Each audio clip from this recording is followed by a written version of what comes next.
विज्ञान ने आज कितनी ही तरक्की क्यों न कर ली हो, फिर भी आधुनिक विज्ञान को चुनौती देते कई रहस्य आज भी हमारे लिए एक अबूझी पहेली बने हुए हैं।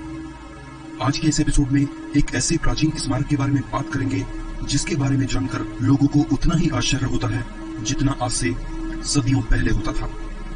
इस एपिसोड में बात करेंगे ब्रिटेन की धरती पर पाए गए स्टोनहेंज के रहस्यमय पत्थरों की। यह प्राग ऐतिहासिक काल का एक ऐसा स्मारक है जो चट्टानों के कई टुकड़ों को जोड़कर बनाई गई वक्राकार आकृति है, जो मिलकर एक बड़े से गोले के समान दिखाई पड़ती है।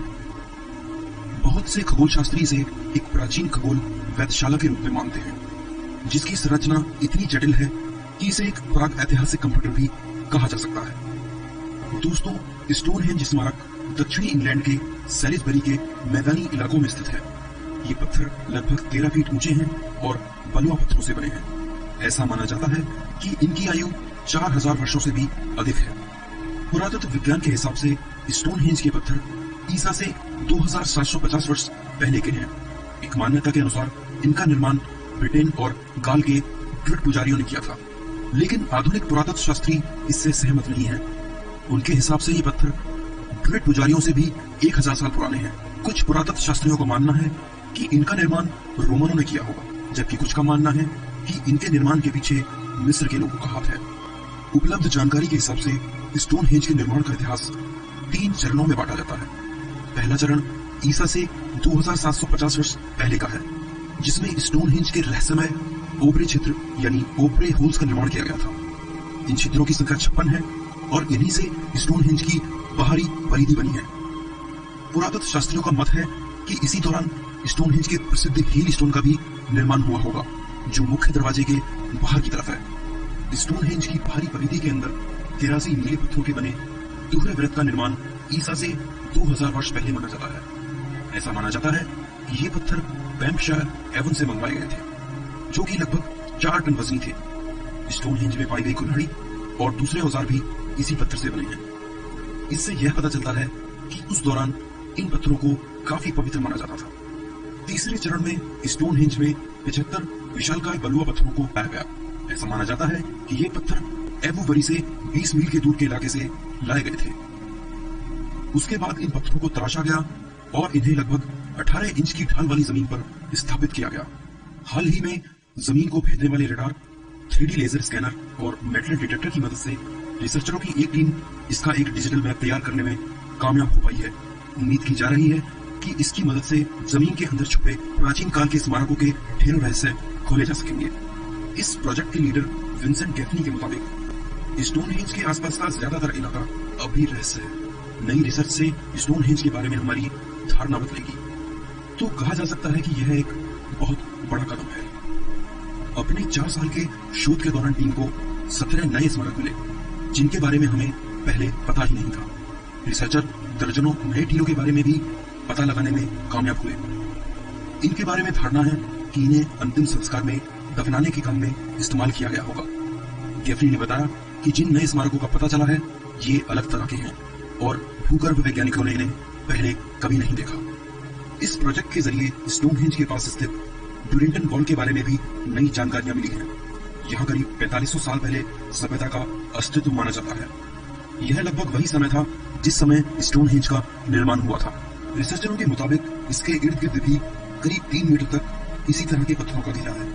बनाया गया डिजिटल मैप पहले से क्या प्राग ऐतिहासिक काल के स्टोनहेंज के स्मारक की रिसर्च में नई जानकारियां जोड़ता है। यही नहीं, एक बहुत बड़ा कब्रिस्तान भी यहाँ था और अलहदा कब्रों के ऊपर टीले भी थे। यहाँ से स्टोनहेंज की धरती तक पहुंचने का रास्ता भी बना हुआ था। इसकी प्राचीनता और आकार को देखते हुए इसे सुपरहेंज नाम दिया गया। सुपरहेंज की दीवारें वजनी पत्थरों की हैं। इनमें काफी पत्थर अभी भी मिट्टी की परतों के नीचे दबे हुए हैं। बर्मिंघम यूनिवर्सिटी और लुडविग इंस्टीट्यूट ने मिलकर इस निर्माण का पूरा अध्ययन किया। इस अभियान में लगभग 3000 एकड़ जमीन पर खुदाई की गई। गौरतलब है कि अपनी तरह का यह संभवतः इतना बड़ा विश्व का पहला अभियान था। पुरातत्व शास्त्री यह देखकर हैरान थे। उन्होंने कहा, हमें तो पता ही नहीं था कि स्टोनहेंज के नीचे ऐसा कुछ निकलेगा। स्टोनहेंज एक स्मारक था, पर यहाँ तो स्मारकों का पूरा संग्रहालय मौजूद है। कुल मिलाकर ऐसे 17 विशाल स्मारक निकले। इनमें मंदिर जैसे ढांचे भी थे। ये पारंपरिक और धार्मिक कर्मकांडों की जगह थी। और वहां क्या कुछ होता था उसके स्पष्ट प्रमाण भी मिले हैं।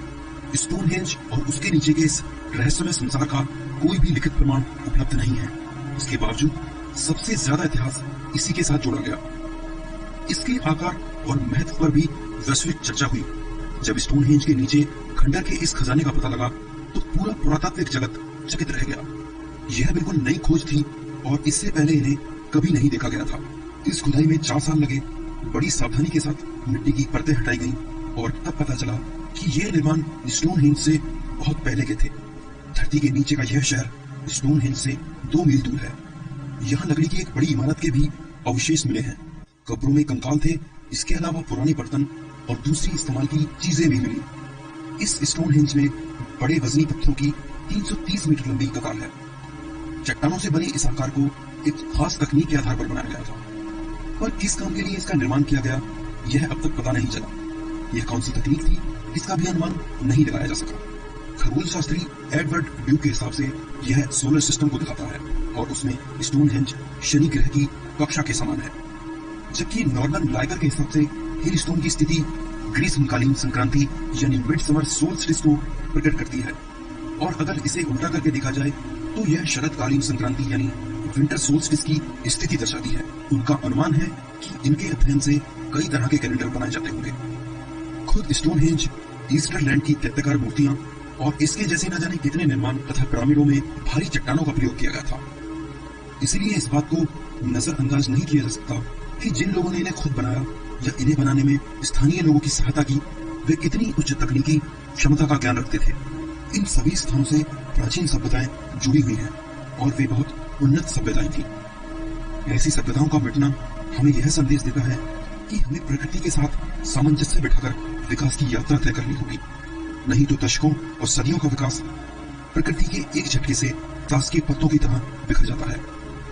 भले ही आधुनिक खगोल शास्त्री इस मत से सहमत न हो, पर इतना तो तय है कि स्टोनहेंज को बनाने के पीछे कोई न कोई उद्देश्य जरूर रहा होगा। लेकिन वह उद्देश्य क्या था, यह सवाल आज भी खगोल शास्त्रियों के लिए चुनौती बना हुआ है।